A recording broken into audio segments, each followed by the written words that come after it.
Pria itu baru saja membuka jendelanya ketika tiba-tiba sebuah anak panah menghantam pintunya. Dengan bingung, ia menarik secarik catatan yang menempel pada panah itu. Isinya berbunyi, "Jika kau menembakkan pistol dalam keranjang itu ke langit, aku akan membayar uang sewa rumahmu selama setahun penuh." Karena biaya sewa nunggak dan hutang pinjol di mana-mana, tanpa banyak berpikir, ia segera mengisi peluru ke pistol itu dan menembakkannya ke udara. Di waktu yang sama, seorang pengemudi hendak masuk ke dalam mobilnya ketika ia melihat sebuah catatan di dashboard. Catatan itu berbunyi, "Ketika kau mendengar suara tembakan, berkendaralah ke Jewelry Avenue. Aku akan melunasi cicilan mobilmu." Si pengemudi tidak mempercayainya dan melempar catatan itu keluar jendela. Namun, ketika ia membuka kaca rias mobil, segulung uang cash jatuh dari atasnya. Tepat saat itu juga, ia mendengar suara tembakan di dekat situ. Tanpa ragu, ia menyalakan mesin mobil dan langsung meluncur ke Jewelry Avenue. Begitu mobil berhenti, seorang pria dengan bekas luka di wajahnya masuk ke dalam. Ia berkata kepada pengemudi agar tetap diam dan tidak melakukan apapun.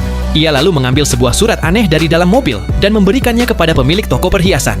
Surat itu berbunyi, "Kau punya 5 detik untuk mengemas semua berlian, atau 2 pria besar di sampingmu akan meledakkan bom nuklir tersembunyi." Mendengar itu, pemilik toko pun ketakutan, lalu buru-buru membuka brankas dan menyerahkan semua berlian kepada mereka. Yang tidak ia ketahui adalah bahwa kedua pria berotot itu sebenarnya hanya diminta untuk terlihat menakutkan. Itulah cara mereka mengintimidasi korbannya agar terlihat seperti nyata. Tak lama kemudian, beberapa kurir datang, mengambil berlian yang sudah dikemas, lalu memuatnya ke bagasi mobil si pengemudi. Mereka memberitahu pengemudi untuk kembali ke tempat semula. Setelah ia kembali, seorang pria berkacamata hitam mengambil berlian dari bagasi dan memindahkannya ke sebuah mobil sport. Sang bos misterius berhasil melakukan perampokan berlian ini tanpa pernah memperlihatkan wajahnya. Beberapa waktu kemudian, kepala kepolisian membawa semua orang untuk diinterogasi. Namun anehnya, tidak ada satupun dari mereka yang saling mengenal. Bahkan tak seorang pun sadar bahwa mereka telah menjadi bagian dari sebuah perampokan.